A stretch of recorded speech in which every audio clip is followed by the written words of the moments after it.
This is the last part of our lesson on solving logarithmic equations.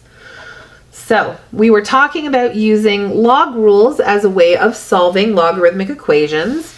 We also mentioned that we ultimately are either going to solve by rearranging, by factoring, or by quadratic formula, and that our goal whenever we're solving is to try to make our expression a polynomial function. So we're going to take a look at our last question. We have log base 3 of 8x cubed plus 27 plus 2 equals 5 plus log base 3 of 2x plus 3. Now this question is different from the previous one because the previous one just had two logs, one on either side of the equation. This has two logs, but it also has other numbers. So if you have other terms, unfortunately, we can't just compare the arguments. It doesn't work. So what I might recommend, because we have a mix of logs and we have a mix of numbers, I would maybe try to get all the logs on one side and all the numbers on the other. Now, we did a previous question where we used variable replacement, but right now my logs have the same base, but they don't have the same arguments. So using variable replacement probably isn't going to work for us here. So I'm going to move both logs maybe onto the left. So I have log base 3 of 8x cubed plus 27. And then I am going to take this plus log base 3 of 2x plus 3 and subtract it to the other side. I'm going to subtract log base 3 of 2x plus 3. And then I'm going to take that plus 2 to the other side by subtracting 2. 5 take away 2 is 3. So now I have all the logs on one side, and then I have my numbers on the other. Now, we've been working on log rules in Unit 1 and 2, and so I can use a log rule here. I don't have my sheet with me, but I do remember that when you subtract two logs, you can combine them into one by dividing the arguments. So this is going to become log base 3 of 8x cubed plus 27, and then divided by 2x plus 3. And that's going to equal 3. Now, I could leave it as 8x cubed plus 27 over 2x plus 3, but I am wondering if that might reduce. If it didn't reduce, that's fine, but if it can reduce, it will make things a little easier for us.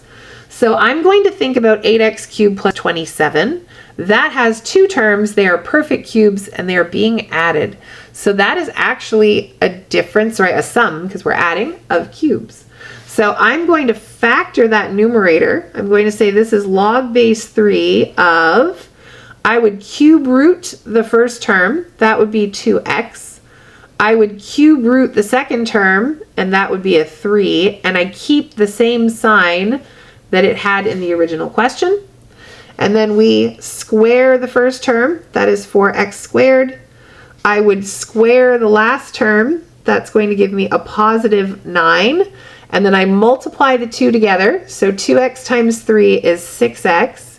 And if this is a plus, this sign has to be the opposite, so it's going to be a minus. And then that is over 2x plus 3. And that equals 3. Okay, I notice there is a 2x plus 3 in the numerator, and there is a 2x plus 3 in the denominator, so I can divide the top and bottom by 2x plus 3 to reduce that. And this is going to give me log base 3 of 4x squared minus 6x plus 9. And then that equals 3. So you didn't have to reduce, but it's always a good idea to try to reduce because it will make the solving easier if our expressions are simplified. Okay, at this point, I need to do some rearranging. I do know that I told you if you have more than one x, you shouldn't rearrange, but I do at least need to do something with this log, right? I don't have a log on this side, so I can't just set the arguments equal to each other. So what I'm going to do instead is take the log base 3 to the other side as a power with base of 3. So that's going to give me 4x squared minus 6x plus 9. And then it's going to be 3, that's my base, to the power of this 3, which is my exponent. Just to clarify and make sure we're clear, this 3 is the one that's on the bottom, and this 3 is the one that became the exponent. Okay, from here we have a polynomial, which is always our goal. We want to have a polynomial equation that we can solve. Now this does have more than one x, which means rearranging, not a good idea. We did rearrange just to eliminate the log, but that's as far as our rearranging is going to go. I would either try to see if we can factor this solve it by factoring or by quadratic formula.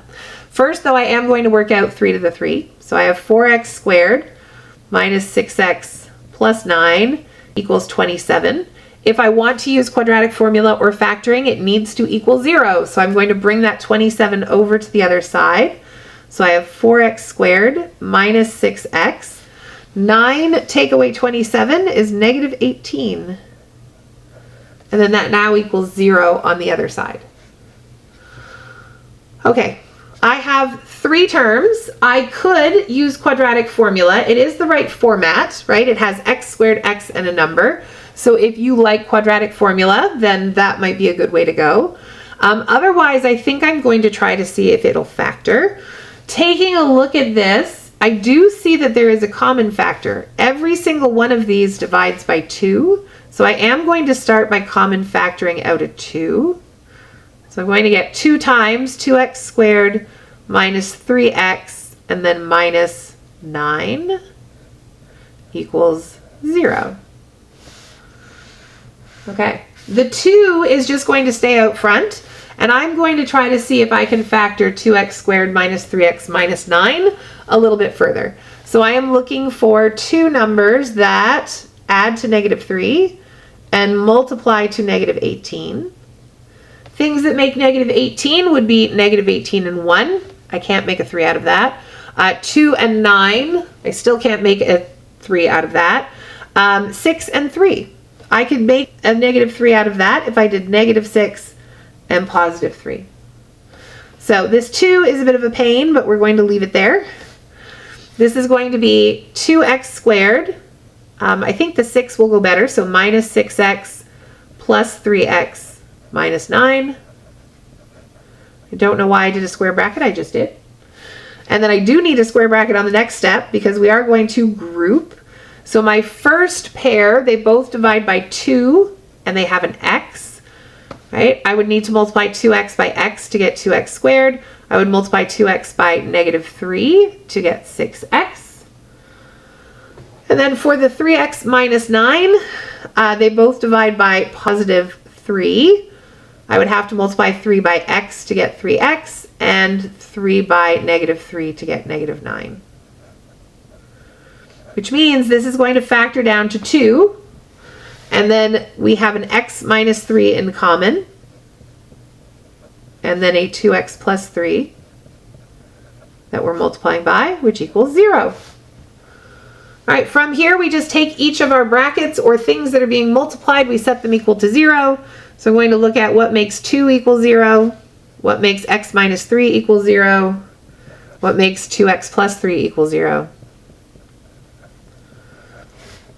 Well, this one doesn't have an x, right? So there is nothing to solve here. There was no x.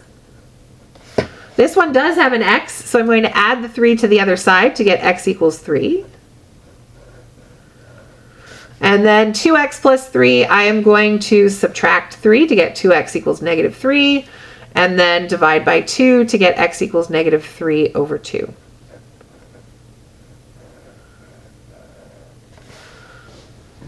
Okay, so checking. When I check, I need to look at the original arguments, right, from the original question. I don't worry about anything else I did along the way. I just look at the original arguments. So I have 8x cubed plus 27, and I have 2x plus 3. Those are the 2 arguments that I need to check. So I've got 8x cubed plus 27, and I've got 2x plus 3. So I'm going to start by checking x equals 3, right? So I'm going to try putting 3 in. So 8 times 3 cubed plus 27. That is, I think, 81. But I am just going to check.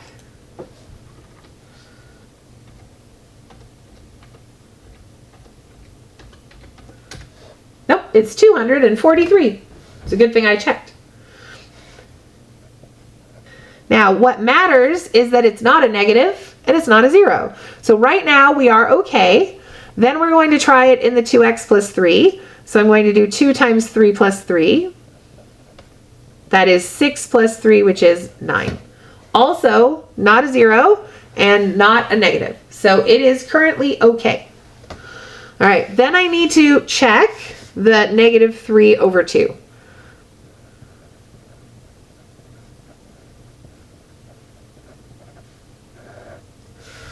Okay, so if we're checking the negative 3 over 2, first I'm going to try putting it into 8x cubed plus 27. Okay, so let's give that a try on our calculator. So we're doing 8 times, and then negative 3 over 2 to the power of 3.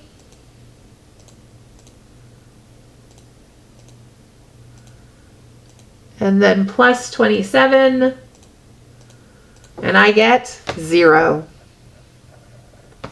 That's a problem, right? A log, we cannot take log of 0 or negatives, which means, unfortunately, I am going to have to cross out the negative 2 over 3. That has a name. It's called extraneous. So an extraneous solution is one that you got when you were solving, but does not work in the original equation. So we have to throw it away, which means the only solution is just x equals 3. Now I didn't bother checking the 2x plus 3 because if it doesn't work in any part, then we're done with it. So that just means my final answer is x equals 3. Okay. That's it for our lesson today. Go work on the homework.